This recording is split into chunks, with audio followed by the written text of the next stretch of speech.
Tonight, Detective Radio brings you one of the most legendary locked room mysteries in detective fiction, The Hollow Man by John Dixon Carr. Featuring Dr. Gideon Fell, the eccentric yet brilliant detective. This classic tale unravels a chilling web of deception, misdirection, and illusion. Can you spot the hidden clues before Dr. Fell reveals the truth? If you think you've cracked the case, leave us a comment below. And don't forget to like, subscribe, and stay tuned for more thrilling mysteries. Take a deep breath, Mr. Mills. There's no need to be alarmed. Inspector Hadley is just trying to get the facts absolutely clear. All right, Doctor, leave it to me. Mr. Mills, are you telling me this mysterious stranger just disappeared off the face of the earth? I'm telling you what happened, Inspector. 3 of us saw him. The other 2 actually spoke to him. And a few minutes later, this weird-looking man vanished. And he's never been seen since. So he was weird-looking, was he? Yes, he was. You see, he was wearing a mask. A shiny pink mask. The kind children wear at parties. And a black cap pulled well down. And a long black coat with a collar turned up. He pushed his way into the study and after that, he just disappeared into thin air. Is that all you can tell us? You must have some ideas about the man, some theory. There's only one idea that keeps occurring to me, though I'm trying to put it out of my mind. I can't help wondering if perhaps the murder was like the Invisible Man in H.G. Wells' story, and that if you took away the black cap and the black coat and the false face, inside you might find nothing at all. Some extracts from notes made by me, Gideon Fell, on the night of Saturday, February the 9th, 1935. Tell me something, Doctor. Do the words "the 3 coffins" mean anything to you? I can't say they do. Is that where the story begins, with 3 corpses? Or rather 3 coffins empty? That's what I'd like to know. But it's not where the story begins. Then I suggest you follow the example of Alice in Wonderland, my dear chap. Begin at the beginning and go on till you get to the end. Then stop.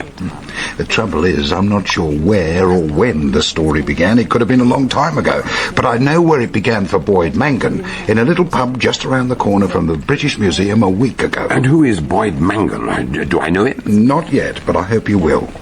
He's a young Canadian newspaperman working in London on the Evening Banner as a crime reporter. That's how I ran across him. Well, as I say, young Mangan was having a drink at the Warwick Tavern. Yeah, I've been there. It's in Museum Street. That's the one. Now, Mangan's got to know a few of the regulars, drinking cronies who meet there once or twice a week in the back room. There's old Burnaby, the artist, Professor Grimo, who's highly respected in academic circles, I understand, and his secretary, Stuart Mills. Oh, and a broken-down ex-teacher called Drayman, who's employed as Grimo's librarian. Now, Grimo seems to be the leader of the group. He sits at the head of the table with a glass of hot rum and water, holding forth on various arcane subjects like witchcraft and black magic. And on this particular evening, he got around to vampires. Do you ever read my articles? Gentlemen, I must ask you to put your questions one at a time, if you please. Mangan, you were saying? Yes, I'd like to know how these vampire legends began. I believe they're widespread in the Slavonic land. Thank you, Drayman. I was about to say, the belief had a firm grip on Hungary, where it was believed that dead men could leave their coffins and float through the air like a swirl of mist, until they took human shape and attacked their prey. Is something wrong, Mills? It seems a bit silly taking it seriously. It's only superstitious nonsense after all. Hang on, there must have been a grain of truth in it. Otherwise the tale would never have got into circulation. Surely there must be some evidence, some kind of proof. Proof of a kind, perhaps. Bodies exhumed from churchyards. Strange contorted corpses with blood upon their hands and faces. But that doesn't prove anything. Quite so. These were the plague years. Poor devils, half dead, was sometimes buried alive. Imagine how they fought to get out of their graves before they expired. That's how such stories arose, and that's what interests me. And I also am very interested. I didn't hear Forgive me, gentlemen, for intruding upon your conversation. But with your permission, I should like to ask the famous Professor Grimaud one question. Well, sir? Perhaps you do not believe a man can rise up from his coffin?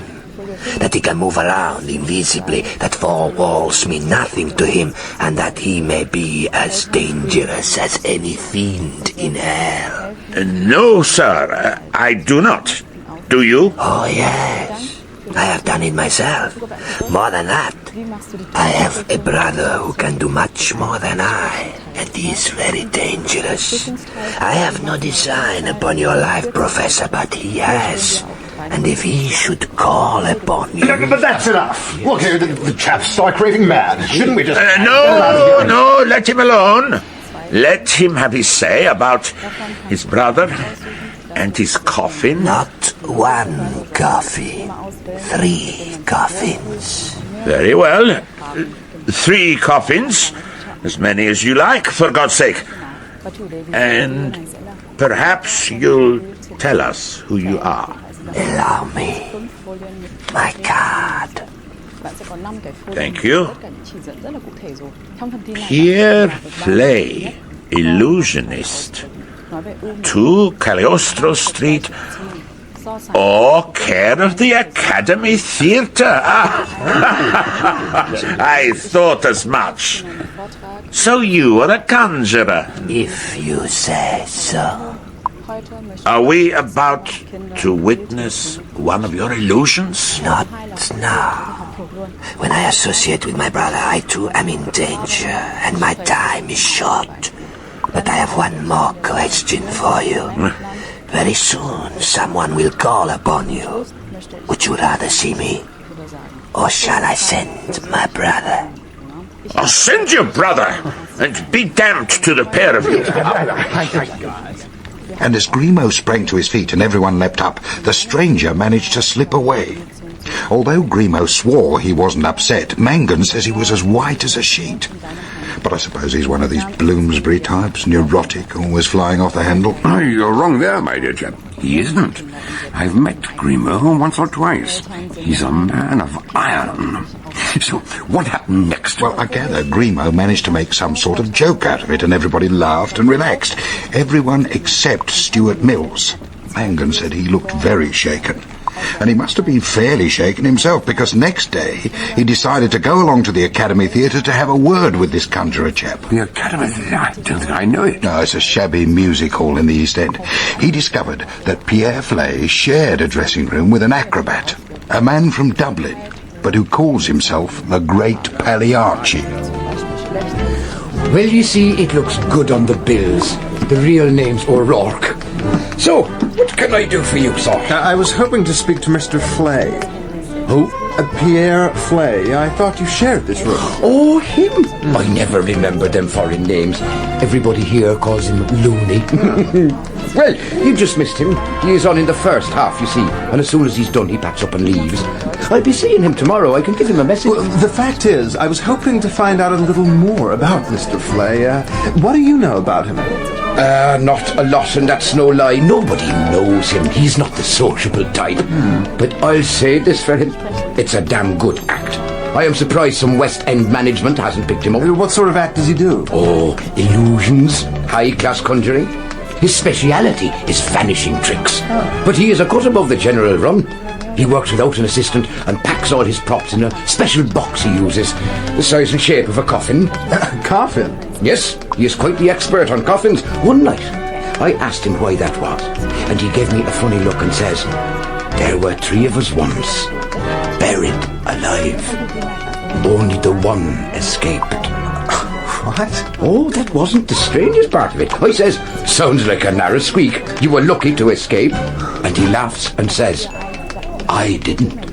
I was one of the 2 who didn't escape." Hey! Well, I mustn't stand here yapping. That's the Adagio dance has finished and I am on next. I was one of the two who didn't escape. That's what he said. Now, my guess is Pierre Flay has some kind of grudge against Grimaud. He may be out to make trouble. Well, has there been any more trouble since they met at the Warwick Tavern? Well, I can't prove that Flay's behind it, but according to Stuart Mills, Grimaud's secretary... Yes, go on. Mills says letters have been arriving for the Professor every day. Grimaud just tore them up. But yesterday he phoned Mangan and said, I want you here on Saturday night. Someone's threatening to call on me. Why didn't he get on to the police? Mangan suggested that, but Grimaud wouldn't hear of it. So Mangan said, Flay's obviously crazy. Aren't you taking any steps to defend yourself? And the Professor replied, oh yes, I'm going to buy a painting to hang on the wall, a picture by my friend Burnaby. Which is why I came to see you. I mean, if that's his idea of defending himself. Oh, quite so. Have you got Grimaud's address? He lives in Russell Square. But I don't see... Neither do I. But I take it your car is outside? Yes. Splendid. And now you go down and warm up the motor while I fetch my hat and cloak. Yes, but look here. When an alleged lunatic threatens a sane man, we may or may not be disturbed. But when a sane man begins to act like a lunatic, something must be done. It was snowing as we drove along the Strand, and I noticed a clock in the Aldwych that said 5 minutes past 10. Hey, tell me, why does your friend Mangan take such a personal interest in the Professor's welfare? For someone who's only a casual acquaintance? I believe his personal interest is not so much the Professor as the Professor's daughter Rosette. Yeah, well, that would explain it, yes. You didn't tell me the Professor is a married man. His wife died when Rosette was born. She was brought up by his housekeeper, Madame de Mont. Here we are, Russell Square. And it stopped snowing. That didn't last long. Long enough to whiten the pavements. Which is Grimaud's house? That one. The blinds are down, but you can see lights in the ground floor window. It all looks very still and peaceful under the snow. Hadley spoke too soon. Suddenly our blind was torn aside. The window opened and a figure climbed out onto the sill. He'll fall into the area if he's not careful. He's jumped. He's cleared the railings. What the dickens? Hey, you! Stay right where you are! Good Lord! Mangan! Oh, am I glad to see you. You've got to get help fast. What in God's name are you up to? Don't waste any time. He's locked us in. Will somebody please tell me what is going on? Mangan, this is Dr. Gideon Fell. Oh, Dr. Fell. Glad to know you, sir. Yes, but what's happened? I don't know. There was a shot upstairs. Rosette and I both heard it, but we couldn't open the door. He'd locked us in. Steady on. Who locked the door? Well, he did. Flay, of course. He must be still up there. We've got to find him. We'll have to break the front door down. Just a minute. Why don't we try it first? We're in luck. After you, gentlemen. They raced inside and ran up the stairs. I followed at my own pace. My figure is built for comfort rather than speed. His study is up here, the first floor. Please answer me, Professor. Are you all right? Oh, Mangan, you must help me. They're both in there, but I can't get in. Who's this? Police. Another locked door? Hey, that's right. Rosette's still in the drawing room. She'll be going frantic. I'll be right back. Oh, excuse me, Doctor. Don't mention it. Well, what have we here? You're the secretary, I take it? Yes, sir, Stuart Mills. We've got to get in. Somebody's in there with the Professor. I heard a gun go off, and he doesn't answer. But I could hear noises. Someone moving about. Keep well back, please, if the fellow's armed. Right. Here goes. And once more. Second time lucky. Not so lucky for the Professor, I fear. Oh, my God. So much blood. Stay where you are, Mr. Mills. And if you've got a weak stomach, don't look. Come on, Doctor. We could all swear that nothing came out of that room. Though something had tried to get out. Something that tried to drag itself across the carpet. It choked, rolled onto its side, and lay still.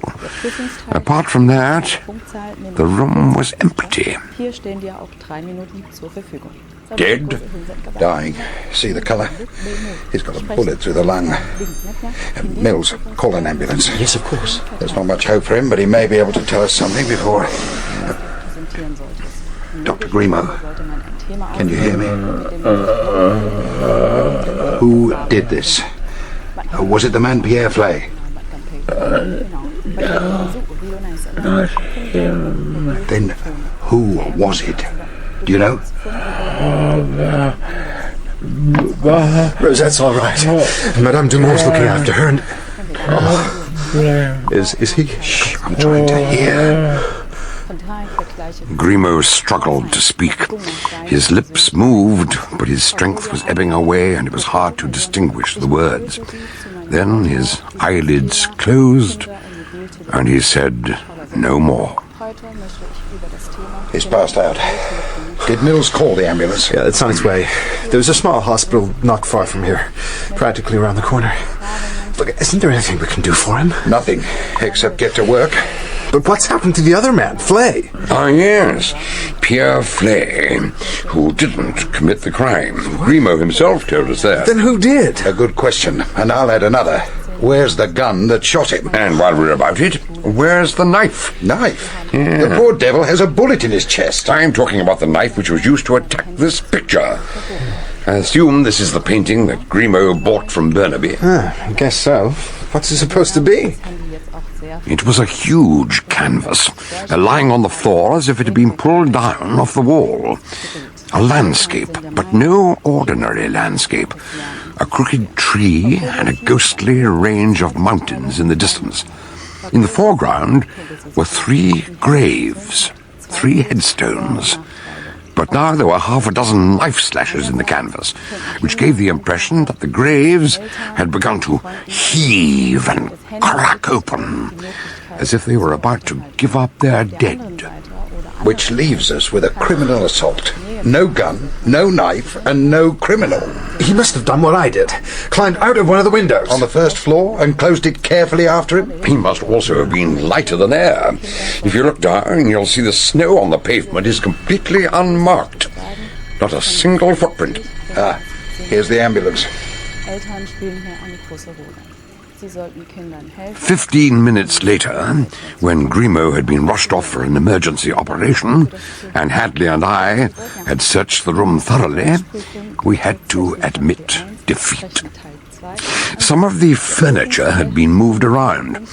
In front of the huge chimney piece, a leather sofa had been pushed aside, and a chair rolled back, its feet snarled up in the hearthrug. A small coal fire had been alight in the grate, but now it was smothered under a mass of burnt, blackened papers. There was blood on the rug and on the sofa, but there was nowhere that a man could be hiding. So... Mr. Mills, I want you to tell us again exactly what happened. Don't leave anything out, however insignificant it might appear to be. I've tried to remember, but everything seemed to happen at once. You say you had this room under observation all the evening? Yes. You see, the little room across the landing is my office. I sat at my desk with the door open, so I had a clear view of this door. Nobody could have come in without my seeing them. And who did you see? The professor came upstairs after supper at 7:30. He told me he didn't want to be disturbed, but he expected a visitor about 9:30. He didn't tell me who, but I knew who he meant. And I kept my eye on the door just in case. And where were the rest of the household? Mangan and Miss Grimo were down in the drawing room. Earlier on, Mr. Draymond, the lodger, said he was going out. Well, I didn't see him after that. And Madame Dumont? I saw her when she brought the professor his after-dinner coffee. And she came up later to collect the cup and saucer. She was just coming out when the front doorbell rang down below. What time would that have been? About 9:45. She went down to the front door, and 2 minutes later she came upstairs with a visiting card on a silver tray. She was about to knock at the professor's door when, to my surprise, I saw the stranger following her. When she turned round and found him close behind her, she was very startled. What are you doing here? Huh? I asked you to wait in the hall. My time is short. I cannot wait. You must wait. Stay there until I have spoken to Professor Grimaud. I tell you, I cannot wait. You will permit me to open the door. How dare you! What is the meaning of this? In God's name, who are you? Don't push me! Come back at once! That was the last I saw of him, whoever he was. He forced his way into the room, the door shut. I know it sounds impossible, but I swear he... Take a deep breath, Mr. Mills. There's no need to be All alarmed. right, Doctor, leave it to me. Mr. Mills, are you telling me this mysterious stranger just disappeared off the face of the earth? I'm telling you what happened, Inspector. 3 of us saw him. The other 2 actually spoke to him. And a few minutes later, this weird-looking man vanished. Ah. And he's never been seen since. So he was weird-looking, was he? Yes, he was. You see, he was wearing a mask, a shiny pink mask, the kind children wear at parties, and a black cap pulled well down, and a long black coat with the collar turned up. He pushed his way into the study, and after that, just disappeared into thin air. Is that all you can tell us? You must have some ideas about the man, some theory. Well, there's only one idea that keeps occurring to me, although I'm trying to put it out of my mind. But I can't help wondering if perhaps the murderer was like the Invisible Man in H.G. Wells' story, and if you took away the black cap and the black coat and the false face, inside you might find nothing at all. I don't expect anyone to believe me, but... I believe you. I saw everything. You are Madame Dumont? I am Ernestine Dumont, and I have come to help you find the man who shot Charles Grimaud. I wanted to go with him in the ambulance, but they would not let me. They said the police would wish to speak with me. Well, here I am. Please, sit down, Madame. I'd like to hear your statement in a moment when we finish with Mr. Mills. Perhaps you can corroborate what he has to say. Very well. So, Mr. Mills, you saw the stranger slip in through that door. The professor made a move to stop him, but the stranger was too quick for him. And as the door closed, I saw... Well, I had the impression that Madame Dumont closed the door after him. What? You idiot! You think I would assist that man to come into this room, huh? Alone? With Charles? He pushed the door shut behind him and turned the key in the lock. Well, Mr. Mills, is that correct? I don't know. I'm only telling you what I thought I saw. Perhaps I was mistaken. I assure you, you are very much mistaken. But on one point I agree. That devil was wearing a false face. You may continue. Thank you. Madame was very agitated and began to call the professor by his first name and rattle the door. And I heard him call out, go away, I can handle this. Well, something like that, anyway. And you, Madame, did you do as he told you? I have obeyed Charles Grimaud for over 20 years. I never knew a situation which he could not handle. I see. Well, Mr. Mills, Madame went downstairs and you stayed in your room watching the door. Until I heard the shot, 5 or 10 minutes later. And during that time, you heard nothing else? Well, the door's very thick. At one point, I thought I heard voices and something else which I can only describe as a kind of bumping around. I don't know what it was. Thank you. I'll have some other questions later. In the meantime, would you mind asking Mr. Mangan to come up here? Oh, and Miss Grimaud, if she feels up to answering questions. Certainly. Thank you, Inspector. Thank you, Mr. Mills. Now, Madame, perhaps you'll give us your version of these events. Yes, I will do my best. Does your colleague have to wander about the room like that? I find it extremely irritating. No, I do beg your pardon. I was studying the books, the decor, the coat of arms above the fireplace. But what are you doing here, huh? You don't look like a policeman to me. Let me introduce you, Madame Dumont, Dr. Gideon Fell, who sometimes assists me in my inquiries. You would a great pleasure, Madame. Indeed. And how much longer am I to be kept waiting in this icy room? The fire's gone out. May I relight it before we all catch our death of cold? I see no reason. I wouldn't advise that. Not until we find out what those papers are, which someone has burnt in the grate. Must have been quite a bonfire. Oh, why are men so stupid? You do nothing but talk. You know very well who did this terrible thing. It was Pierre Flay. You know that. Why don't you go after him? Because Pierre Flay didn't do it. The professor told us that himself. What? Just before he collapsed. Tell me, do you know Pierre Flay? No, I never saw him until tonight. But I know what Charles told me. He is a maniac. And he has a brother who is even worse. Charles said one of them would come tonight, and when I came upstairs at 9:45, the doorbell rang. I went down to answer it, and the man was standing outside. He gave me his visiting card and said, "Please take this to the professor and ask if he will see me." What about the mask he was wearing? Didn't that strike you as odd? There was a street lamp behind him. His face was in shadow. I didn't see it until he followed me upstairs. Much later, I found I still had the card in my hand, but when I looked at it, there was nothing on it. The card was blank. And now, please, will you let me go to the hospital to see Charles? One moment, madame. I must ask, how long have you been the professor's housekeeper? Let me rephrase that. How long have you known him? For more than 25 years. And for a time I was more than his housekeeper. I tell you this so you will not make any trouble. Not for myself, but for Rosette. Rosette Grimaud is my daughter. She was born here. There had to be a record. But she does not know of it. Nobody knows. I trust you to keep silent. We shall say nothing, madame. Where did you first meet Grimaud? In Paris. You are Parisian? No. I was born in the provinces. But I was working in the city when we met as a costumier. Uh-huh. And Grimaud, where is he from? The south of France. His family are all dead. We are all the family he has. I understand, yes. Has he ever spoken to you about the 7 Towers? Madame, are you feeling unwell?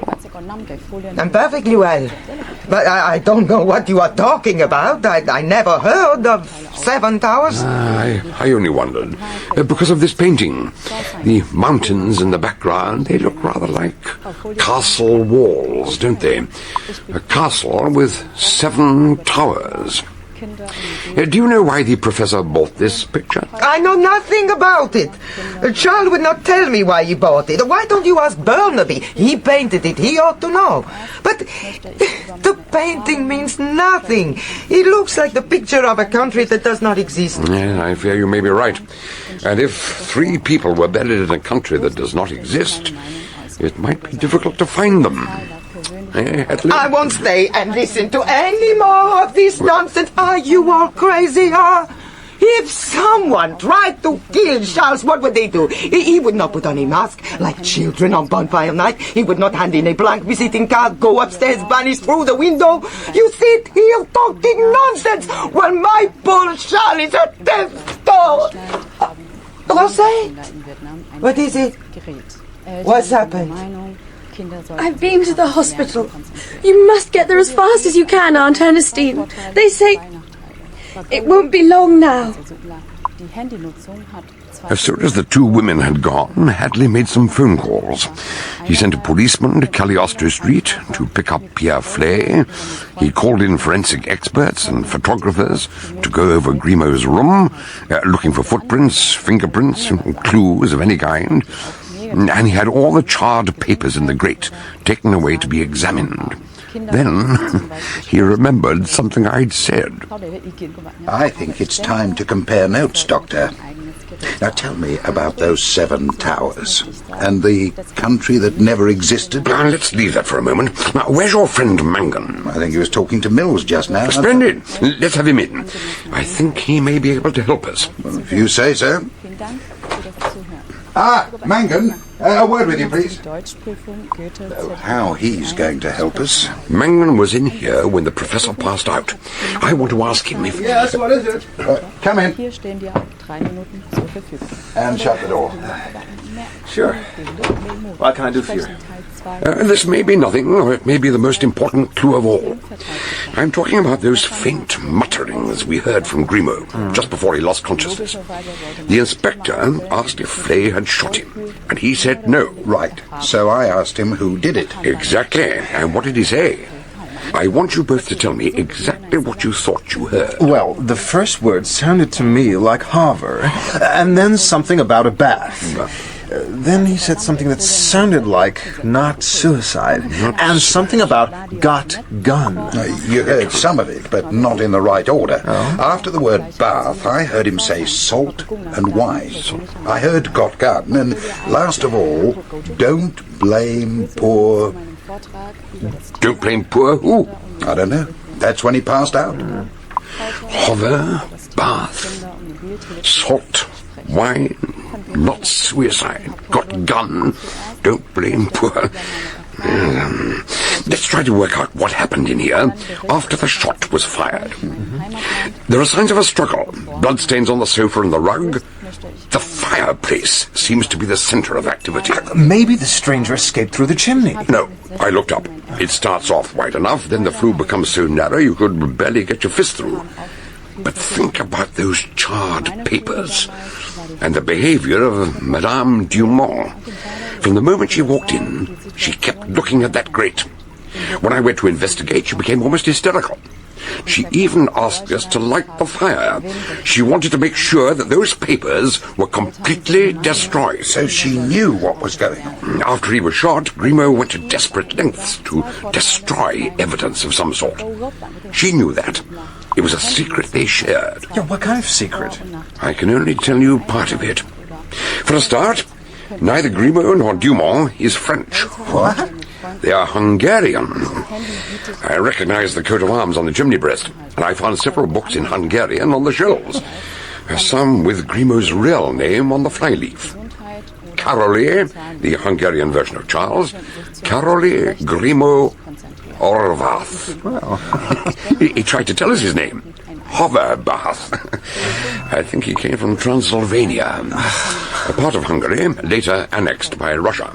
So it's a kingdom that no longer exists. 10 out of 10. And I'll tell you something else. Sometime around the turn of the century, Karoli Horváth and his brothers were sent to prison. He has brothers? Oh, yes. 2 brothers. One calling himself Pierre Flay, and another whom we haven't seen. They were sent to the salt mines at Sieben-Tjorma, the 7 Towers. Not salt wine, but salt mines. But that's not the secret he's been trying to cover up. I believe he committed some crime involving coffins and people being buried alive. 3 of them buried alive, only 1 escaped. I've already got a man out looking for Flay. But what about the third brother, the Invisible Man? Where is he now? Like his brothers, he may have taken a French name. We already have Charles and Pierre. For argument's sake, let's call him Brother Henri. And what can you tell us about Brother Henri? Nothing. Nothing at all. Come in. I believe you wanted to see me, Inspector. Ah, Miss Grimaud, yes, if you're sure you feel well enough to answer questions. Quite well, thank you. But I have a question to ask you, gentlemen. Is it true, this story I hear about a man attacking my father and disappearing into thin air? Not quite. I've no doubt it was a perfectly simple trick, and we shall soon find out how it was done. I hope you may be able to help us. If I can, I will. What do you want to know? I understand you and Mr. Mangan were downstairs when the visitor arrived. Did you see or hear him at all? We didn't see him, but we heard the bell, and presently Aunt Ernestine said something like, "Wait here." Then he called to us. "It's only me, going up to see the governor." Mr. Drayman's the only person who calls Father governor. But he sounded rather hoarse, as if he had a cold. But Drayman lives here. Why would he ring the bell? He could have gone out without his key. Mangan, why in heaven's name didn't you say... Well, afterwards we realized it couldn't have been Drayman, so we kept quiet about it. Oh, we didn't want to put the old boy through the 3rd degree. He wouldn't hurt a fly. He's the kindest man alive. He throws parties for the local children on bonfire night. However, Hadley decided it was high time we made some inquiries about the elusive Mr. Drayman. He asked Rosette and Mangan to wait downstairs, then called in Stuart Mills. Mr. Mills, you told us Mr. Drayman had gone out. Yes, he said he was going to a concert at the Albert Hall. Must have been a long concert. It's getting off at midnight. Never mind that. What can you tell us about him? How long have you known him? Ever since I came to work here. He's lived in the basement for years. He's employed as a librarian, though he has very poor eyesight. Reading for any length of time gives him a bad headache. So it was really a sinecure. Do you suppose Drayman has some sort of claim on Professor Grimo? Once, in an expansive mood, the professor told me Drayman had saved his life. Ah. And I understand he entertains the local children on bonfire night. He had 2 children of his own who were killed in a tragic accident ages ago. And his wife died soon after of a broken heart. He likes to do something for the neighbouring children. He saves up all year round. Excuse me, sir. Could you spare a minute? Yeah, very well. Mr. Mills, perhaps you can go and see if Drayman has returned. I'd like a word with him. Yes, Inspector, of course. Thank you. Well, Sergeant, what is it? A couple of things, sir. Report from Cagliostro Street. The constable was unable to raise anyone at number 2. Mr. Flay appears to be out. Really? And what's that you've got there? Package and a letter from the surgeon at the hospital, sir. Thank you. For Inspector Hadley. Charles Grimo died at 11:30 p.m. I'm sending you the bullet I extracted at .38. He was barely conscious by the end and said certain things which can be attested by the nurses who were present. His exact words were, "It was my brother who did it. I never thought he would shoot. God knows how he got out of that room. One second he was there and the next he wasn't. I want to tell you who my brother is. He died before he could say any more. If there is anything further I can do, please let me know, etc., etc." When Mills returned, he said Drayman had been downstairs all the time, fast asleep. So we went to his room at once.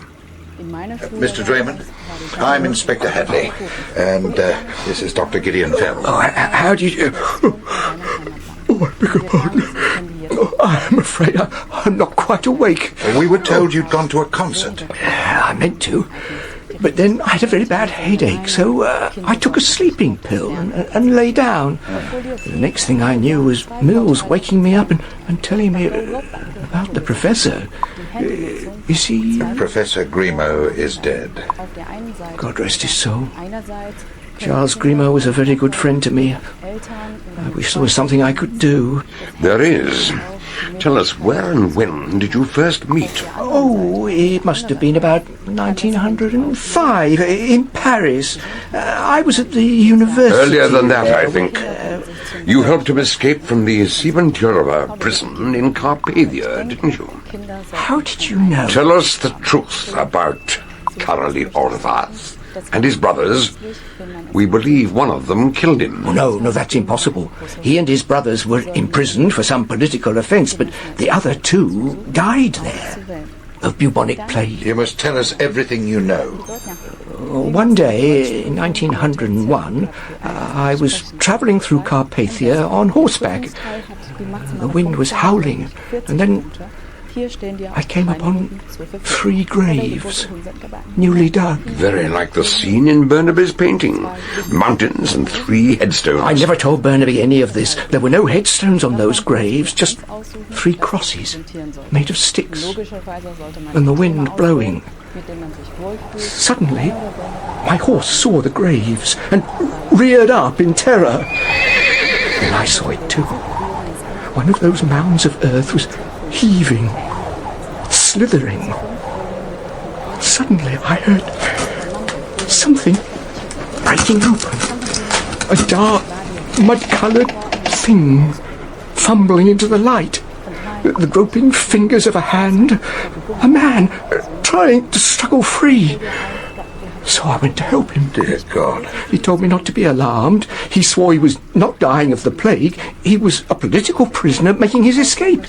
His brothers had died in their cell, and Charles then persuaded the prison doctor to pretend he'd died with them. They were all buried in shallow graves.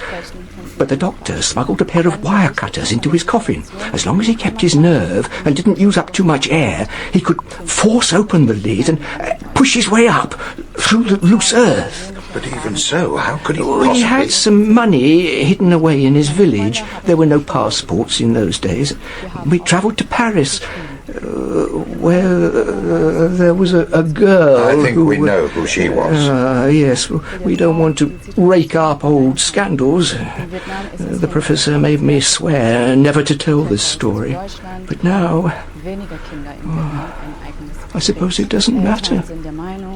When I got to bed that night, I lay awake, thinking, if Grimaud's brothers had died in prison, his last words made no sense at all. At breakfast time, Hadley arrived with the morning paper and threw it down in front of me. Have you seen this? So much for Pierre Flay.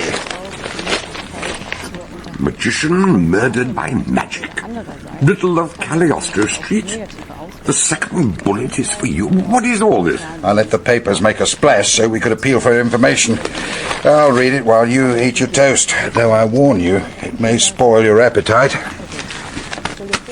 Pierre Flay, a French conjurer, was found shot at 10 o'clock last night in mysterious circumstances. 10 o'clock? That was... Yes, about 5 minutes after Grimaud was shot while we were all at Russell Square. What else does it say? Cagliostro Street is a cul-de-sac with a few shops on the corner and a terrace of houses along each side. 2 visitors to London were returning to their boarding house when they heard someone following them and glanced back to see a third man, later identified as Flay, a short distance behind them. At the same time, Police Constable Wilson on patrol crossed the entrance to Cagliostro Street and looked in. They all heard a cry of alarm. Then someone uttered the words, "The second bullet is for you," followed by a mocking laugh and a pistol shot. As they turned round, Flay stopped, screamed, and pitched forward onto his face. There was no one else in the street. This was confirmed by Constable Wilson, who found the victim with a bullet wound under his shoulder blade. The weapon, a .38 Colt revolver, had been thrown down some 10 feet off. The singed condition of Flay's overcoat showed the weapon could only have been fired from a few inches away, but the wound in the back was in such a position, suicide was impossible. Well, what do you think? I don't think I shall finish my breakfast. Charles is dead. Pierre is dead. Yes. I think we need to find Brother Henri.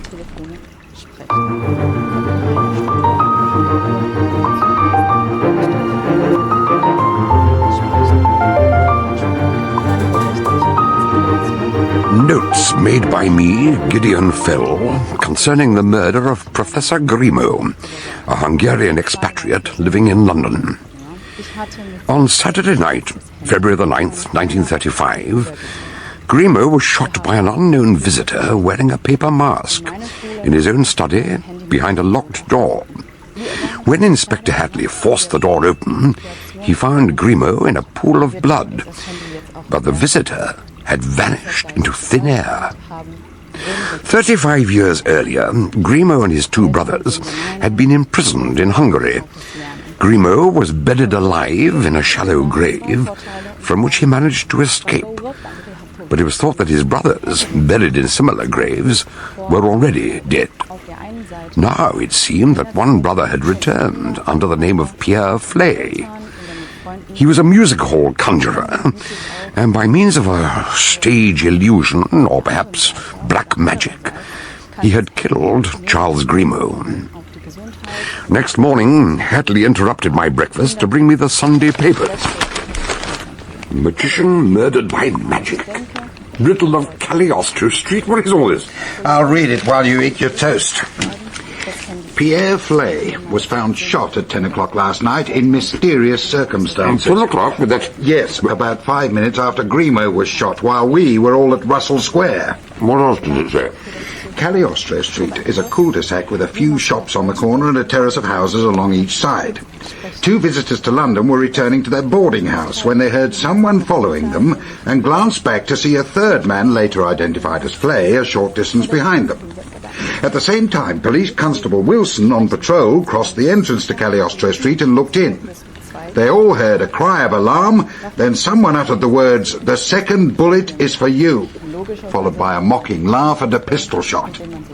As they turned round, Flay stopped, screamed, and pitched forward onto his face. There was no one else in the street. Please, go on. Constable Wilson found the victim with a bullet wound under his shoulder blade. The weapon, a .38 Colt revolver, had been thrown down some 10 feet off. The singed condition of Flay's overcoat showed the weapon could only have been fired from a few inches away, but the wound in the back was in such a position suicide was impossible. Well, what do you think? I don't think I shall finish my breakfast. Charles is dead. Pierre is dead. Leaving only the third brother. Shall we call him Henri? Yes, I think we need to find Brother Henri. Who, by all accounts, is also dead. What about footprints in the snow? There were none, except those of the dead man and the 3 witnesses, of course. And their testimony is reliable? Well, the 2 chaps come from Birmingham. It's their first visit to London, and we've no reason to doubt them. And I trust Constable Wilson. As to the weapon, Flay was shot with a Colt 38, just like Grimaud. Brother Henri took no chances. After he'd shot Grimaud at about 5 minutes to 10, he guessed we'd go looking for Flay, so he made sure he got to him before we did. But we do know one thing. Henri can't be one of Grimaud's cronies in disguise. When Flay was shot, they were all at Russell Square with us. All except one. What? Well, Mangan, Mills, Draymond, they were all under one roof. You've left out one important person. Burnaby, the artist who painted the landscape we found in Grimaud's study. The picture of those 3 graves in a far-off country. I'd like to meet Mr. Burnaby. So would I. I've got a man trying to track him down. But at present, I'm anxious to get all the information I can about the late Pierre Flay. Was he killed instantly? Almost. By the time they got him to a doctor, he was done for. And where was that? Well, luckily there's a doctor at the far end of Cagliostro Street, only a few steps away. I'll show you when we get there. Oh, so we are off to Cagliostro Street. Of course. I don't know what we shall find there, but so far we've been going round in circles. Anything's better than that. Cagliostro Street is a narrow backwater opening off Lamb's Conduit Street, tucked away between a tobacconist's and a small jeweller's. The snow had melted during the night to a thin grey slush. Cheerful sort of place, I must say. And where did Flay live? Number 2, on the corner. He had an attic room over the tobacconist's. We'll look in later and see what we can find. And he was shot halfway along the street. Just about here. Oh, that's very interesting. Is it? Oh, where in heaven's name was Flay going? I mean, it's a cul-de-sac. Nothing but a brick wall at the end. The 2 chaps from Birmingham were a few yards ahead on their way back to their lodgings. Do you suppose he was following them? I wish I knew. What time is it? Just gone 11. There's a clock over the jeweller's shop. O'Rourke should be here by now. O'Rourke, the Irish acrobat on the same bill as Flay at the music hall. He was the only person we could find to identify the body last night, and I asked him to meet us here this morning. I doubt if he can tell us what we want to know. For one thing, you showed me where Flay died, but where did the murderer come from? He came from here. Sergeant, don't ever do that again. Doctor, you know Sergeant Betts?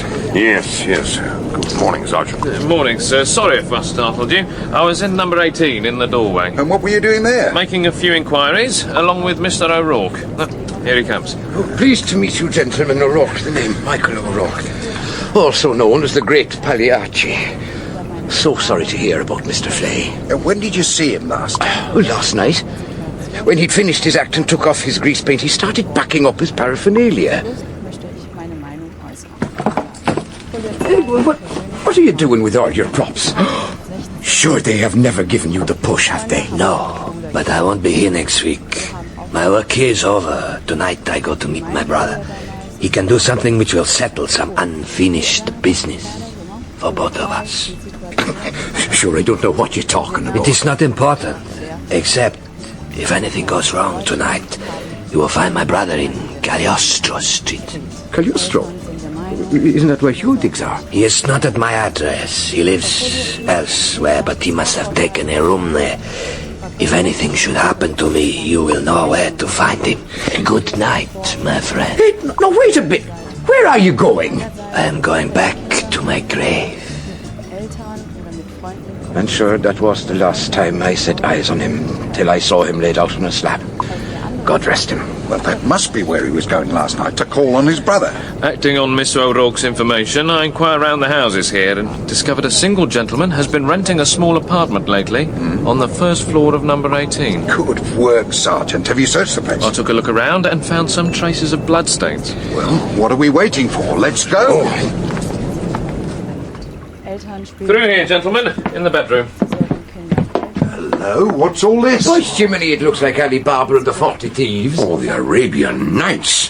Hanging lamps, luxurious divan. An oriental harem. This throws a new light on Brother Henri. Well, sir, talking of throwing a light on it, when the landlady let me in, I couldn't turn on the lights. Huh? I thought they'd fused, but she told me they work off a meter. And when I put a shilling in, the lights came on. I think you said something about bloodstains. Yes, sir. There's been some attempt to clean the place up, but you can still see traces on the carpet. And on this damp face cloth. I think it's what he used to sponge his clothes. But this isn't his flat. We don't know who it belongs to. Sorry, sir, I thought I told you. I asked the landlady and she gave me his name. Jerome Burnaby. Burnaby? Doctor, you are right. Burnaby's our man. Oh, no, he's not. Oh, Christmas, that's torn it. We're up a gum tree again. Well, I don't see anything to laugh at. Doesn't this convince you that Burnaby's our man? It convinces me that he's absolutely innocent. What? Look around. Did you ever know a criminal who had such a romantic hideaway? You put your finger on it when you said he was like an oriental harem. That's exactly what it is. A tuppence-coloured love nest. Well, that's all very well, but what about the blood? Mr. O'Rourke, tell me exactly what Flay said about his brother renting an apartment in this street. Well, no, he said something like he must have got a room there. I have seen him hanging about. What else did he say about his brother? Well, nothing, not a word. Same as he never told anyone how he did his stage tricks. I take it you've seen the papers about Flay and Grimaud. Sure he did. Well, some sort of illusion must have been used to kill both men. You know a lot about stage magic. Can you think of any trick that might explain how it was done? Oh, I'm no authority, and even if I was, I'd never talk about such things. Why not? Because people always get disappointed when they are let into the secret. They don't like to admit they have been fooled. And if it's a trick worked with a Confederate, they say, oh, well, if you have to have someone to help. As if it made it unfair somehow. Well, yes, but that is cheating. That's what I mean. I will give you an example. On stage, you have got a troop of assistants in white uniforms, and on comes the magician in a blue uniform on a great white horse. They go round in a circle. Then two of the attendants hold up a couple of huge fans, which, just for a moment, hide the man on the horse. Down come the fans, and hey presto, there's the horse, but the rider's vanished. Do you want to know how? Well, go on, tell us. Well, sure he hasn't vanished at all. Only you don't see him because that grand blue uniform is made of paper over a white uniform. When the fans go up, he tears off the blue one and stuffs it into his white jacket. Then jumps down and runs off with the other attendants. Now that's how it's done. You look at something without seeing it.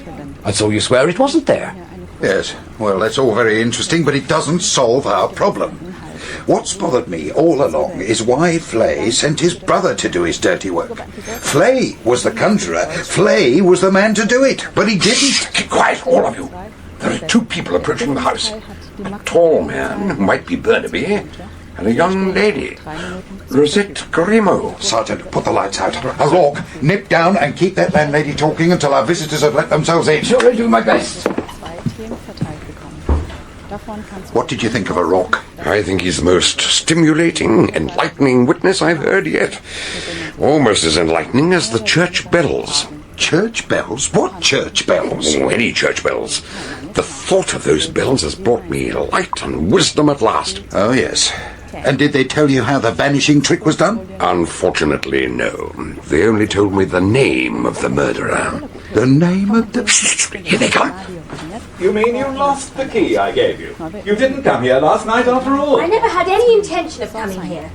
I hope you passed a pleasant evening waiting for me. No, I wasn't here. I changed my mind. That's a lie, Jerome. You were here. What makes you think that... We'd like to hear the answer to that question, Mr. Burnaby. What the devil? I warn you, I happen to have a sword stick. You won't need it, Jerome. They're the police. Please do carry on with your conversation. Miss Grimo says you were in this flat last night. Is that true? No, I was not. Well, Miss Grimo? This has nothing to do with my father's death. Whatever else Jerome may be, he's not a murderer. All the same, he was in the flat last night. And how do you know that, unless you were here yourself? I wasn't here, but I saw a light in this room soon after 10. You saw it? Where were you? At the hospital, in the room where my father was dying. It's in the next street, and from the top floor you get a clear view of these houses. And I noticed a light in this room. I knew Jerome had taken this flat. He'd given me a key. You must have been mistaken. It was probably the house next door. I wasn't mistaken. I counted the houses. Anyway, since you'd invited me... That's right.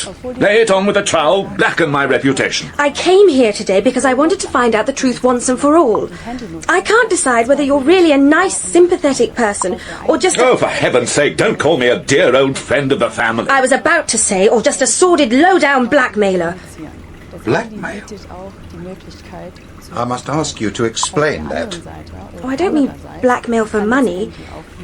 He's always dropping nasty little hints about some horrible secret in my father's past. Old Raymond's in on it too. They both know something they're not telling me. Then, last night, Jerome tried to get me to come to this flat. He hinted that when we were alone, he'd tell me the truth. But I didn't trust him. Well, Mr. Burnaby, what have you to say to that? I wanted a chance to talk to Rosette privately. I've been a damn fool, haven't I? I don't live here. I have a studio in Chelsea and a housekeeper, an excellent woman from Aberdeen, but a strict Presbyterian. I could never invite guests there. Female guests. That's why I rented this flat. Poor lonely old fool. I imagined Rosette was fond of me. I realise now that I was just deluding myself. Oh, that needn't concern us, Mr. Burnaby. But we must know the story of Professor Grimo's past. What can you tell us about that? I can't tell you anything. Do you know there are traces of bloodstains in this room? And that Pierre Flay was murdered outside this house last night? Who? Flay? Isn't that the man who barged into the pub last week and started threatening the professor? Yes. Now, we believe he was the professor's brother and that the same gun shot both men. What can you tell us about that, Mr. Burnaby? For a start, can you prove that you were not in this flat last night? Yes, I can. I was with friends all the evening playing poker until 1 o'clock in the morning. They'll swear to that. Miss Grimo, do you still maintain you saw a light here at 10:30? Yes, but... Jerome, I never meant to stir up any trouble. You also said he invited you to meet him here last night. It doesn't seem very likely, does it? Now we know he'd planned to go out and play cards with his friends. Mr. Burnaby, would it be true to say that after you extended your invitation to the young lady, you changed your mind? That's right. I was on my way out when I looked at myself in a mirror. And I realised she was never going to come here. That's why I went and joined the poker school instead. But somebody was here. Somebody who left the lights on all night, which is why the meter ran out. Who else knew you were taking this flat? Oh, nobody knew except... Except me. And I certainly didn't tell anyone. But he lent you a key. What happened to that? I must have lost it. I kept it in my bag, but this morning I found it had gone. But what's all this nonsense about brothers? My father never had brothers. Oh, yes, he did. You knew that, Mr. Burnaby. You painted the picture of the 3 graves. That horrid picture in the study? But why? What made you choose that particular subject? I wish I'd never painted the wretched thing. Well, here's how it happened. A year or 2 ago, I'd gone into a parish hall somewhere. It had come on to rain and I hadn't got a coat with me. There was a chap lecturing on Hungary with lantern slides. One of them showed 3 graves on the mountains beyond. Somehow it caught my imagination. When I got home, I set to work. Well, some time later, Grimo dropped into my studio and saw it. It gave him quite a turn. He lost his temper. But when he realised I'd no idea what he was talking about, he told me. his story. Having gone so far, Burnaby told us everything he could remember, just as Drayman had told it. The prison, the plague, the two brothers, Grimaud's escape. I expected Rosette to be horrified, but she seemed oddly relieved. Is that what I've been worrying about? Some old story about graves and ghosts and vampires? This is the 20th century. Nobody takes that sort of thing seriously anymore. Well, your father took it so seriously. He went back to Mr. Burnaby last week and bought the painting. Yes, I was there when the van arrived. It was all wrapped up in sacking and so heavy it took 2 men to carry it upstairs. Yes, a big picture and an important one. It was part of his plan to defend himself against something he was afraid might happen. And yet, in the end, it did happen.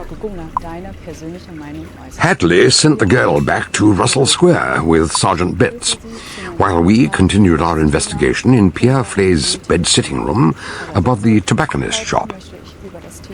What are you expecting to find? I never expect to find anything, but I'm hoping to discover some traces of Brother Henri. Yes, goodness knows where he's hiding himself. I don't think goodness has much to do with it. The mysterious Mr. Flay doesn't appear to have had much respect for Holy Writ, judging by that text hanging upside down over the washstand. Let's have it the right way up, shall we? Yeah, that's better. Vengeance is mine, saith the Lord. I will repay. Yes, he respected vengeance, if nothing else. But it's not just the text that was upside down. Our whole case has been turned upside down. Or perhaps I should say the wrong way round. Hello, what have you got there? He's left a note on the bedside table, addressed to the landlord. I'm leaving you my few belongings, such as they are, in lieu of a week's notice. I shall not need them again. I'm going back to my grave. Signed, Pierre Flay. Still harping on about his grave. It sounds as if it ought to mean something, but it doesn't. I'm beginning to wonder if there ever was a person called Pierre Flay. He certainly didn't leave much impression on this room. There's nothing here to help us. Then I suggest we go back to Russell Square, and let's hope we find a few answers there. Hey, steady on. What's the hurry? I'm impatient to get on with this damn case. The further we go, the more impossible it seems. Now, rest assured, whatever the solution may be, I promise you it will not be impossible. Why not? Because that's impossible. A masked man enters a room, shoots Grimaud, and vanishes. 15 minutes later, Pierre Flay is shot in an empty street, and you say that's not impossible? Oh, that's the easy part. Now, I told you I got the explanation for that from the church bells. Are you being deliberately infuriating? I didn't even hear any damn bells. No, neither did I, but that's perfectly simple. It's the escape from the locked room that bothers me. Grimaud's secretary, what's his name? Stuart Mills. Yeah, yes. Mills saw the stranger enter that room. So did the housekeeper. They both saw Grimaud open the door. A stranger went in.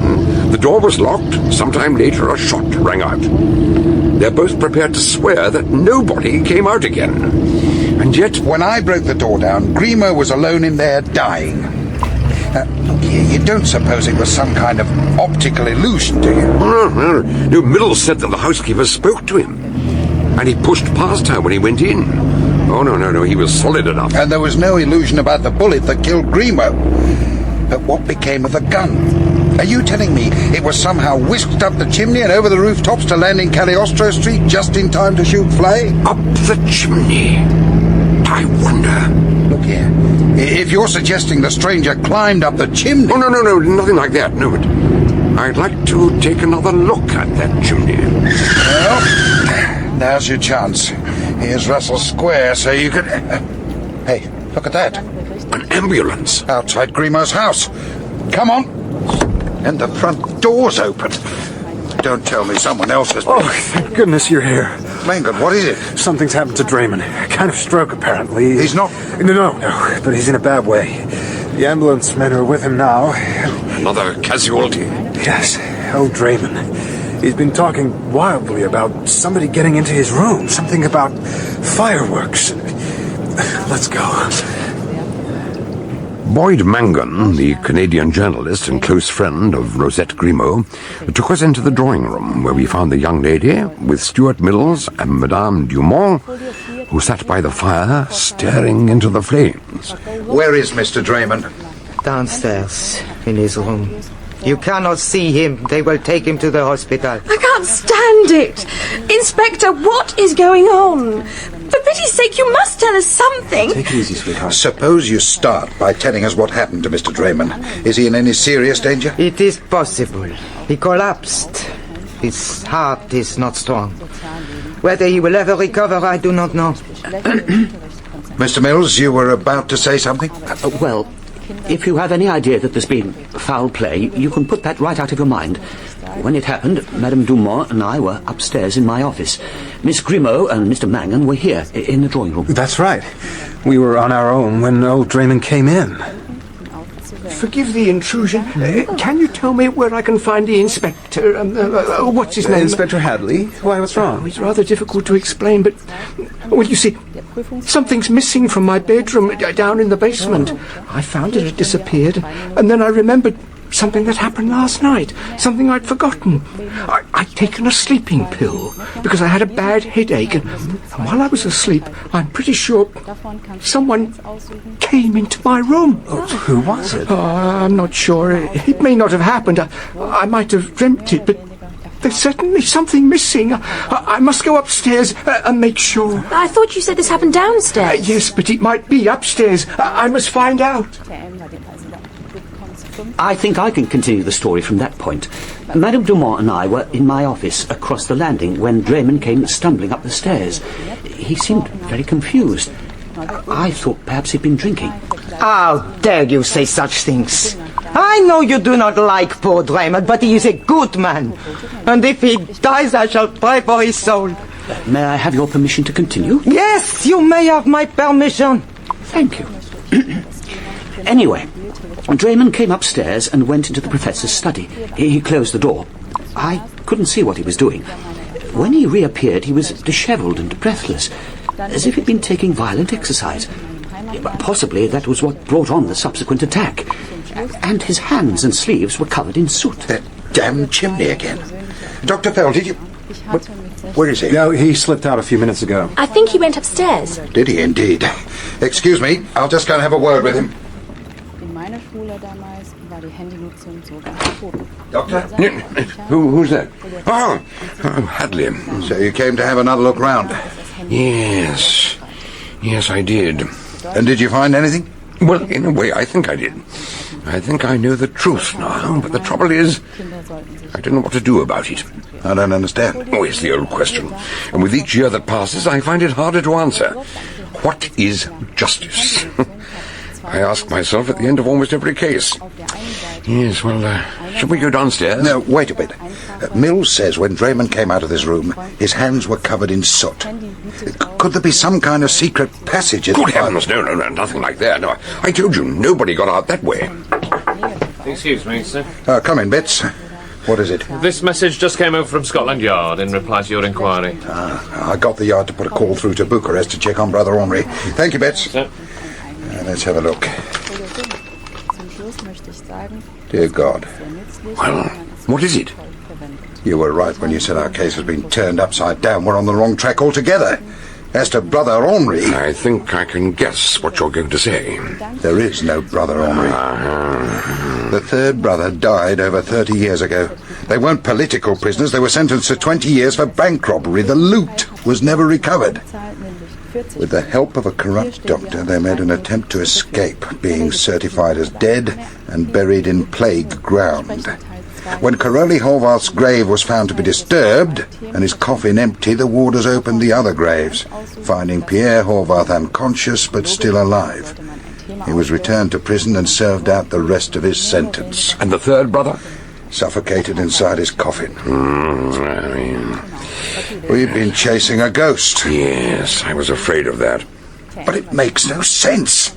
All our theories about vengeance, the quarrel between Flay and Grimaud, that's all gone. There's nothing left. Well, not at all. Don't you see what we're left with? What? The only explanation for the two murders. You mean someone else cooked up the whole thing to make it look like the work of an Avenger? The murderer pretended to be Brother Henri? Oh, no. Where's the motive? Oh, there could be any number of motives for killing Grimaud or for killing Flay, but not by the same person. The people who knew Grimaud didn't know Flay, and vice versa. If the murders are the work of one person, that person must be the link between a respected professor in Bloomsbury and a shabby conjurer from the East End. I can think of one person who could have known them both. Madame Dumont. Possibly. But are you suggesting she dressed up as the masked man to impersonate Henri? Whatever else she may have done, she didn't do that. Mills saw Dumont arguing with the visitor. We've only got his word for that.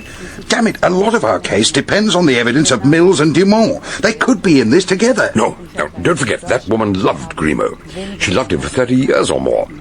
No, we must look elsewhere. Really? And where do you suggest? In the grate. Or rather, at the charred papers we found in the grate. Did you send them off for chemical testing? Yes, I should have the result first thing in the morning. Whatever's on those papers, printing, typing, even handwriting, the experts should be able to give us some idea of what they contain. Yes, well, come round at breakfast time. I'll be interested to hear the result. Why, where are you off to? I'm going home. It's been a long day. Hadley told me later that he'd sat up half the night trying to decide which of our possible suspects could have shot the two brothers. He considered them in turn: Mills, Drayman, Burnaby, our helpful Irishman O'Rourke, even young Mangan. But when dawn broke, he was no nearer a solution. I was tucking into my eggs and bacon when he arrived the next morning. I could see that he'd had a restless night. Come in, Hadley. Oh, you look terrible. Have some coffee and a piece of toast. No, thanks. But I do have some news for you. Good or bad? Depends how you look at it. Good from Burnaby's point of view. We checked his alibi and the poker school all vouch for him. He's not our man. And all the rest were at Russell Square. By the by, the undertakers will return Grimaud's body to the house this morning. A sort of lying in state requested by Rosette and Madame Dumont. How about the laboratory tests on the charred papers? What did they come up with? Nothing.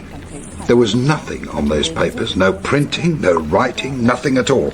Apart from a few scraps of thicker paper or thin card with printing, but not enough to be legible. Why anyone should want to burn documents with nothing on them? Because they weren't documents. Come on, Hadley. It's time to go back to Russell Square and clear up this unholy mess once and for all. Clear it up? But you want to meet the Invisible Man, don't you? The Hollow Man who's been giving us nightmares? Very well, I'll introduce you, and we'll see if we can extract a confession.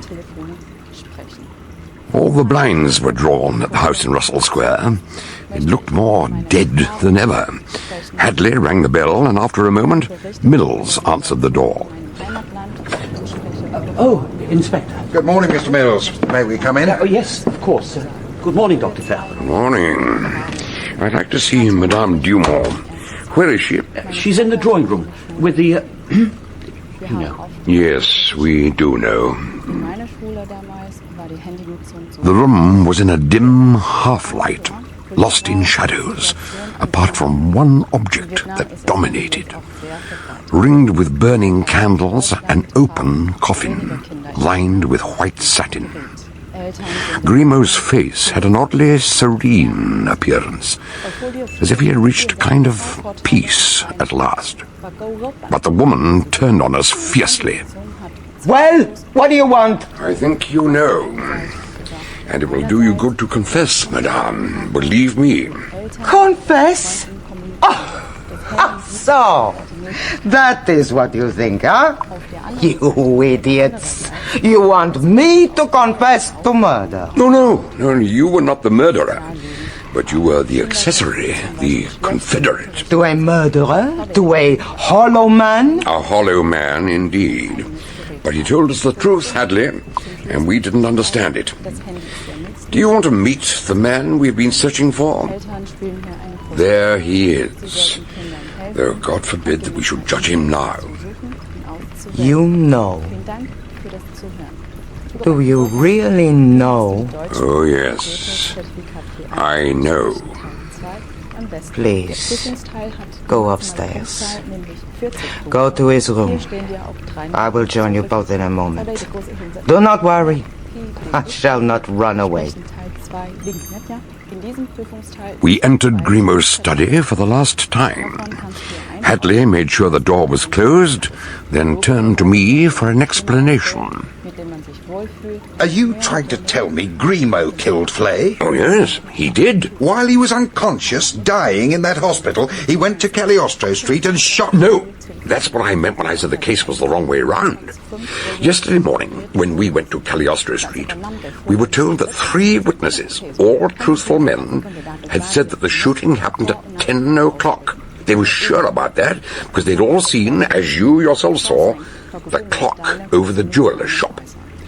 It wasn't until later that I understood. When I asked you the time, you said it was just gone 11. That puzzled me, and presently I realized what was wrong. The church bells. Those damn bells again. What about them? There weren't any. On Sundays, most churches have morning service at 11 and start calling the faithful 5 or 10 minutes before. Yet we heard nothing. When I checked it, I found that the clock above the shop was 40 minutes fast. So the shooting the night before couldn't have taken place at 10. It was 40 minutes earlier, say about 9:20. In other words, 25 minutes before the masked man entered this house. But I still don't see. If you're saying Grimaud shot Flay in Cagliostro Street sometime before 9:20... Now, let's go back to the beginning, to the night when Flay turned up at the pub and threatened Grimaud. In front of a group of strangers, he used his dead brother as a threat. He asked, "Shall I get him to call on you?" Then handed Grimaud a card with his name and address. What he was really saying was this: "You, my brother, are fat and rich on the proceeds of a robbery we both committed in our younger days, and I am poor. Now, will you do a deal with me, or shall I set the police onto you?" Blackmail. But hang on. Then he said, "I also am in danger when I associate with my brother." So he was. He ran the risk that Grimaud would try to silence him. Later he told O'Rourke, "I'm going to see my brother, but if anything goes wrong, you can find him in Cagliostro Street. Not at my address. He lives elsewhere. He's taking lodgings there." I still don't see... He was right to be cautious. Grimaud had no intention of doing a deal with him. He only had one plan. Flay must die. But since Flay had been shrewd enough to give his name and address to a group of strangers, if anything happened to him, it could be awkward for Grimaud. So he planned a very ingenious murder. Go on. The effect he intended to produce was this. The mysterious Flay must be seen calling on him on Saturday night. He'd be seen entering the study with Grimaud. They'd have a row, a shot would be fired, and when the door was opened, Grimaud would be found alone, slightly wounded, but not fatally. Next morning, Flay would be found dead in his own lodgings, with a gun in his hand, having killed himself in a fit of remorse. But as we know, the plan miscarried. Flay was supposed to be found in his digs above the tobacconist. That was the original idea. Grimaud arranged to meet him there, but he couldn't risk being seen going in or out. However, he had another way of getting in. Remember, Burnaby's love nest was on the same side as the tobacconist's. Grimaud, who had probably spied on his daughter, had borrowed the key to Burnaby's flat from her handbag. All he had to do was go to the flat, get out through the skylight, and walk back across the rooftops to Flay's digs, and let himself in the same way. Well, what happened? Flay didn't keep the appointment? Oh, yes, he did. Though I expect his suspicions were aroused. He'd seen Grimaud hanging about a few days earlier. That's why Flay was under the impression that he'd rented the flat at number 18. No, the two men met as arranged. Grimaud promised him the earth, then agreed to patch up their lifelong enmity. Because Grimaud had made off with the proceeds of the bank robbery all those years ago. Well, he'd done worse than that. He'd promised his brothers he'd help them escape from their graves. But he double-crossed them and left them there. One died in his coffin, and it was only by chance that Flay survived. Grimaud must have promised him a fortune to compensate for that. Still, he lulled his suspicion somehow. He even persuaded him to dictate the note to the landlord. But how do you know all this? My dear chap, Grimaud told us himself. At least he tried to. To continue, Flay writes the note. They're ready to depart, and Grimaud whips out the gun. Whether Flay was still on his guard, I don't know, but there was a struggle, and the gun went off. And Grimaud realized he'd made a bad mistake. Instead of shooting him through the heart, he'd shot him in the back. Impossible for a suicide. Flay collapsed, and Grimaud just had sense enough to jam the gun into his hand, then make his escape through the skylight. He scrambled back to number 18 and let himself into Burnaby's flat. But what about Flay? He didn't die there. No. He was badly wounded, but he wouldn't give in. He had to get help. He had to find... A doctor. Exactly. You remember the doctor was at the far end of the street? That's where Flay was going. At the same moment, in number 18, Grimaud has gone downstairs to look out and make sure the coast is clear. He opens the door, and there is the man he's just left for dead. Flay, still clutching the gun, does not hesitate. He cries out, "The second bullet is for you," and fires. The effort is too much for his failing strength. He screams, tries to fling the empty gun at Grimaud, and falls to the ground. But the bullet hit Grimaud in the chest as he closed the door. And nobody saw him? When Flay collapsed, the witnesses all ran to help him. By the time they looked around, the door was shut and Grimaud had gone. He never stepped outside and never left any tracks in the snow. So what happened to him? In Burnaby's flat, he examines the wound. It's not too painful. He probably grins. After all, he's only got what he'd planned to give himself anyway, a wound. It's bleeding pretty badly. But he's determined to carry through his original scheme. So he cleans up as best he can, then sets off to go home. Leaving the lights on all night. Yes. They were still burning when Rosette saw them, 50 minutes later. Grimaud got back to Russell Square by 9:45 and entered his house by the back door. He couldn't risk leaving footprints on the front steps. So who rang the front doorbell? He did, but he opened the door from inside.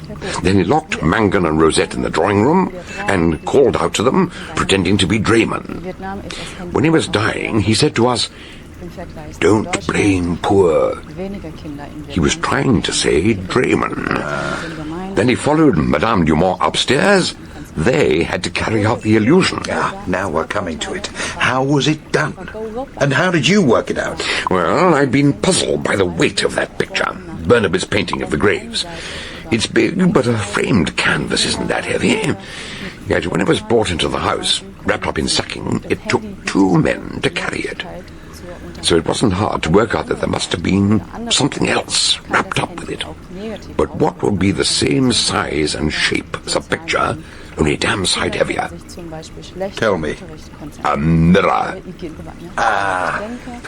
Grimaud had a very large mirror, taller and wider than the door, propped up just inside the study. You mean it was one of those damned theatrical illusions? A new version of an old illusion. When he came upstairs and argued with Madame Dumont, for the benefit of their one-man audience, Stuart Mills, he only had to open the door, remove the mask, and Mills would see Professor Grimaud inside, coming towards him. Dimly, because there was only one small light on the landing. It only took a moment before he stepped inside, and the show was over. But it had served its purpose. But what became of the mirror? There's no hiding place in this room. There is. Inside the fireplace. If you look up there, you'll find a ledge just above your head, wide enough and tall enough to take the mirror before it narrows into the chimney. No doubt the effort of lifting the mirror into its hiding place brought on his final hemorrhage. Yes, but what about the clothes the masked man was wearing? The long black coat and cap, and the mask itself? Do you remember O'Rourke's tale of the vanishing horseman? Grimaud's cap and coat, like the mask, were made of paper. Madame Dumont was a costumier in her younger days. That's why your tests showed nothing except plain paper. Apart from the firework, of course. What firework? Grimo slipped into Draymond's room and took one of the fireworks the old man collected. He didn't have the gun now, but Mills had to hear the sound of a shot. Any more questions? Only one. What about the slashing of the picture? And one more question. What became of the knife? Slashing the picture was an extra touch to add to the mystery, I imagine. But as for the knife, I have no idea. Unless it's somewhere inside the chimney, along with the mirror. That is the one point on which you are wrong. Madame. I heard everything you said. Perhaps you would hang me, perhaps not. That is of no importance. After so many years, it is not worthwhile going on without Charles. I took the knife, gentlemen. I had another use for it.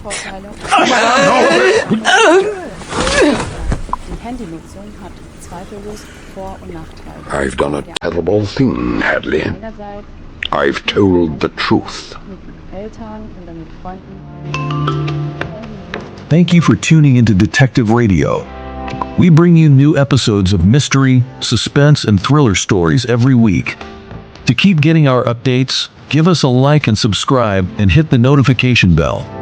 For those looking to lend a little extra support, follow the link in the description. Good night, stay alert.